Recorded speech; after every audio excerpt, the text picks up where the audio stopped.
আমি গোৱালপাৰা জিলাৰ দুধনৈ ICDS প্ৰজেক্টৰ কৰ্মৰত কৰ্মী সহায়িকাসকলে আজি এটা মানে আবেগত ওলাই অহা হৈছে।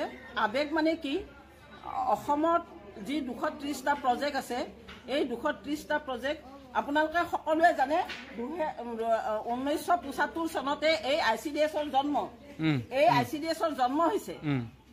জন্মৰ পিছৰ পৰাই আচলতে ICDS আছিল, এতিয়াতো ICDS নোহোৱা হৈছে, পোষণ কৰা হৈছে। সময়ে সময়ে চৰকাৰ আহি আছে আৰু চৰকাৰে নানান ধৰণৰ আঁচনি উলিয়াই আছে আৰু এই কৰ্মৰত অংগনবাদী কৰ্মী আৰু সহায়িকাসকলৰ মূৰত সেইবিলাক জাপি দি আছে।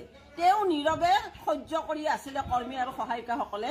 কিন্তু আজি কিছুদিন ধৰি এটা কাম কৰিছে চৰকাৰে, একত্ৰীকৰণ কৰিছে, সংযুক্তিকৰণৰ নামত এতিয়া অসমত প্ৰায় 6,000ৰ ওপৰত একত্ৰীকৰণ কৰা কৰ্মী আৰু সহায়িকাৰ চাকৰি নিৰাপত্তাহীনতাত ভুগি আছে। গতিকে এইটো আমি কেতিয়াও নিবিচাৰোঁ। যিখন দেশৰ চৰকাৰে খালি কাম কৰা যন্ত্ৰ হিচাপে কৰ্মী সহায়িকাক ব্যৱহাৰ কৰিছে আৰু এতিয়া আদবাটতে সেই একত্ৰীকৰণ কৰা কৰ্মী সহায়িকাসকলক ছাঁটাই কৰিব বা নাইকিয়া কৰিব, এই কথাটো অসম ৰাজ্যিক অংগনবাদী কৰ্মী আৰু সহায়িকা সন্থাই কেতিয়াও মানি নলয়। গতিকে মই আপোনালোকৰ জৰিয়তে এতিয়া যদি আমাৰ একত্ৰীকৰণ কৰা কৰ্মী সহায়িকাৰ কামবিলাক নোহোৱা হৈ যায়, তেওঁলোকে কি কৰি খাব? তেওঁলোকেতো আৰু ৰাজ সাহায্য নাপায় চলিবৰ কাৰণে। আমি অংগনবাদী কৰ্মী সহায়িকাই চৰকাৰৰ কিবা সুবিধা কৰা সকলো সুবিধাৰ পৰাই বঞ্চিত। গতিকে চৰকাৰক বিনম্ৰভাৱে অনুৰোধ কৰিছোঁ, এইসকল যি 6,000ৰ ওপৰত একত্ৰীকৰণ কৰা কৰ্মী সহায়িকা আছে, এওঁলোকে যাতে সুকলমে কেন্দ্ৰত কাম কৰি থাকিব পাৰে আৰু কোনো যাতে এওঁলোকৰ ওপৰত অশনি সংকেত নাহে, সেইকাৰণে চৰকাৰক বিনম্ৰতাৰে অনুৰোধ জনাইছোঁ। বহু কৰিলে এই মূল্য বৃদ্ধিৰ দিনত কৰ্মী সহায়িকাই এগৰাকী কৰ্মীয়ে 6,500 টকা, এগৰাকী সহায়িকাই 3,250 টকা মাননিৰে মূল্য বৃদ্ধিৰ যুগত জোলকে পানী খাই সংসাৰ চলাব নোৱাৰা হৈছে। তেনেস্থলত এইবিলাক আৰু অশনি সংকেতৰ কথা যেতিয়া কাণত আহি পৰে, তেতিয়া কেনেকুৱা হয় বুজাজনেহে জানে। যি মানে গুণী জ্ঞানী মানে তেওঁলোকে নিশ্চয় বুজিব। হয় দিয়া, অংগনবাদী কৰ্মীগৰাকীৰ একত্ৰীকৰণৰ সুবিধা যদি চৰকাৰে চাকৰিটো নোহোৱা কৰে, তেতিয়াহ'লে বহুত ডাঙৰ কথা হ'ব। আৰু নুবুজাজনে যেনে চৰকাৰ, আমি চৰকাৰক বেয়া নাপাওঁ, কিন্তু চৰকাৰে যিবিলাক নীতি প্ৰয়োগ কৰিছে তাৰ আমি মানে বিৰোধিতা কৰিছোঁ। তেওঁলোকে যেতিয়াই যি মানে আমাৰ ওপৰত এনেকুৱা ধৰণৰ অত্যাচাৰ, উৎপীড়ন, মোবাইলৰ নামত উৎপীড়ন, পোষণৰ নামত উৎপীড়ন, কামৰ নামত মানে যিমান আঁচনি আহে সেই আঁচনিৰ কামৰ নামতো উৎপীড়ন, কিন্তু মাননি হৈছে সেইকেইটা। আন্দোলন কৰি কৰি কৰি অংগনবাদী কৰ্মী আৰু সহায়িকাসকল ভাগৰি পৰিছে কেইটামান পইচাৰ কাৰণে, যে আমাৰ এইকেইটা পইচাৰে ঘৰ সংসাৰ চলাব নোৱাৰোঁ, আমাক মাননি অকণমান হ'লেও বৃদ্ধি কৰি দিয়ক। ইতিমধ্যে অসমৰ মাননীয় মুখ্যমন্ত্ৰী হিমন্ত বিশ্ব শৰ্মা ছাৰে মাজতে কৈ আছে, টিভিৰ সন্মুখত কোৱা শুনিলোঁ, যে 1 অক্টোবৰৰ পৰা কৰ্মী আৰু সহায়িকাসকলক মাননি বৃদ্ধি কৰিব। তেওঁৰ মুখত ফুল চন্দন পৰক, ইমান সুন্দৰ এটা কথা কৈছে, আমাৰ গা ৰাইজাই কৰিছে। কিন্তু যাতে সেইটো কোনো নিৰ্বাচনী টোপ নহয়, তাৰ কাৰণেও চৰকাৰক আমি অনুৰোধ জনাইছোঁ, যাতে কৰ্মী আৰু সহায়িকাসকলে অনাগত দিনত কোনো অশনি সংকেতৰ লগত মুখামুখি নোহোৱা কৰি অকণমান বৰ্ধিত মাননিৰে নিজৰ লগতে নিজৰ পৰিয়ালটো, নিজৰ ল'ৰা ছোৱালীখিনিৰে যাতে ঘৰ সংসাৰ কৰি সুখেৰে খাব পাৰে। এইখিনিয়ে আমাৰ প্ৰথম দাবী আছিল। আমাৰ কিছুমান চেণ্টাৰ একত্ৰীকৰণ কৰিছে, 3টা চেণ্টাৰ একেলগ কৰিছে আৰু সিহঁতে সেইটো জইন কৰিবতো পৰা নাই আৰু বেলেগ চেণ্টাৰত সিহঁতক ট্ৰেন্সফাৰ দিছে। কিন্তু সিহঁতক যে ট্ৰেন্সফাৰ দিছে, সেই ট্ৰেন্সফাৰখিনি 10-15 কিলোমিটাৰ দূৰত 6,500 টকাৰে সেই 10 কিলোমিটাৰ 15 খোজকাঢ়ি যায় বা কি কৰি যায়, তাতেতো চেণ্টাৰ কৰিব নোৱাৰিব। আৰু তাতে কমিটিৰ মানুহে সিহঁতক জইন কৰিবও দিয়া নাই। জইন কৰিব নিলে সিহঁতে এতিয়া কি কৰিব? সিহঁতে আহিতো এনেই বহি থাকিব লগা হ'ব, সিহঁতৰতো কোনো কৰ্ম নোহোৱা হৈ যাব। সেইখিনিয়ে আমি চৰকাৰলৈ কাটৰ অনুৰোধ জনাইছোঁ, যে একত্ৰীকৰণ কৰা চেণ্টাৰবিলাক মোকলাই কৰি দি সিহঁতক নিজৰ নিজৰ চেণ্টাৰত কৰ্মীসকলক কাম কৰিবলৈ দিব অনুৰোধ জনাইছোঁ। আৰু যিখিনি বয়সৰ সময়সীমা বিধান কৰিছে, সেই বয়সৰ সময়খিনি উঠাই দিব লাগে।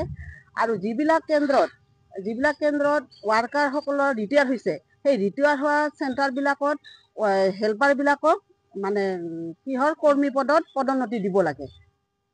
আমাৰতো অসম চৰকাৰে মাননীয় মুখ্যমন্ত্ৰী মহোদয়ৰ কেবিনেটৰ মন্ত্ৰীসভা যিহেতু সিদ্ধান্ত গ্ৰহণ কৰিছে ইতিমধ্যে একত্ৰীকৰণ কৰা চেণ্টাৰসমূহ তাৰমানে দুটা মিলি এটা হৈছে যিহেতু গতিকে আমাৰ পচান্ত্ৰিকাৰ দুটাৰ ভিতৰত এটা হৈ যাব তাৰ লগত আমাক মাৰ্চ কৰিছে যিহেতু একত্ৰীকৰণ হৈ যাব আমাৰ গোটেই কেন্দ্ৰ এলেকাৰ যিখিনি বেনিফিচিয়াৰী হিতাধিকাৰী আছে সেইবিলাক তাৰ নামত যাব এটা অংগনবাদী ৱাৰ্কাৰৰ হাতত যাব মোবাইলৰ পচান্ত্ৰিকাৰত আমাৰ পচান্ত্ৰিকাৰ বন্ধ হৈ যাব আৰু লগতে কেন্দ্ৰটো বন্ধই হ'ব তেতিয়াহ'লে আমাৰ কি কৰ্ম থাকিব আমাৰতো একোই কৰ্ম নাথাকিব কৰ্মবিমুখ হৈ যাম তেতিয়াহ'লে আমি কিহৰ ভিত্তিত অংগনবাদী হিচাপে আমি কৰ্মী হিচাপে নিজকে পৰিচয় দিম গতিকে ইয়াৰ পৰা আমাক যাতে চৰকাৰে অসম চৰকাৰক মই অনুৰোধ জনাইছোঁ আমাৰ যাতে যিখিনি মন্ত্ৰীসভাৰ সিদ্ধান্ত গ্ৰহণ ক্ৰমে লখিমপুৰ প্ৰজেক্টৰ যিখিনি মুঠতে অল আছামৰ যিখিনি তাৰমানে প্ৰজেক্ট এৰিয়াৰ ভিতৰত যিকোনো খালী পদ ওলালে তাত আমাক জইন কৰিবৰ কাৰণে ওপৰৰ মহলত তাৰমানে নিৰ্দেশ জাৰি কৰিছে কিন্তু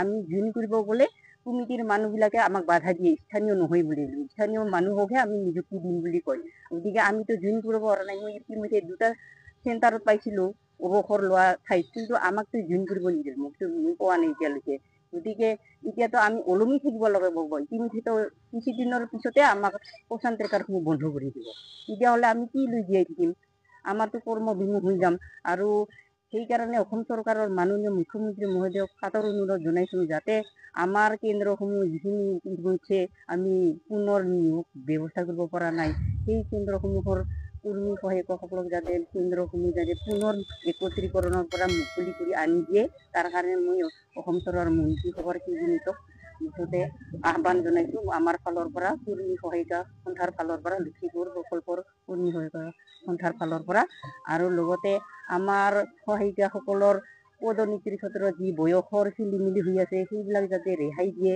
সেটাও দ্বিতীয় কাৰ্যসূচী হিচাপে লোৱা হৈছে হয় বাইদেউসকল দীৰ্ঘদিন ধৰি অসম ৰাজ্যিক অংগনবাড়ী কৰ্মী আৰু সহায়িকা সন্থাই ৰাজ্যৰ অংগনবাড়ী কৰ্মী আৰু সহায়িকাসকলৰ বহুকেইটা দাবী পূৰণ কৰাৰ বাবে অসম চৰকাৰক আহ্বান জনাই আহিছিল তৎসত্ত্বেও অসম চৰকাৰে বৰ্তমান সময়লৈকে ৰাজ্যৰ অংগনবাড়ী কৰ্মী আৰু সহায়িকাসকলৰ এটা দাবীও পূৰণ কৰা নাই যদিও অসম চৰকাৰে বাজেটত ঘোষণা কৰি কৈছিল যে অহা 1 অক্টোবৰৰ পৰা ৰাজ্যৰ অংগনবাড়ী কৰ্মী আৰু সহায়িকাসকলৰ দৰমহা বৃদ্ধি পাব কিন্তু এই সন্দৰ্ভত অসম চৰকাৰে এতিয়াও কোনো স্পষ্টীকৰণ দিয়া নাই যে অক্টোবৰ মাহত ৰাজ্যৰ অংগনবাড়ী কৰ্মী আৰু সহায়িকাসকলৰ দৰমহা কিমান বৃদ্ধি পাব সেয়েহে অসম ৰাজ্যিক অংগনবাড়ী কৰ্মী আৰু সহায়িকা সন্থাই চিটুৰ নেতৃত্বত অহা 9 জুলাই তাৰিখে সেই বৃহৎ প্ৰতিবাদী কাৰ্যসূচীত অংশগ্ৰহণ কৰিব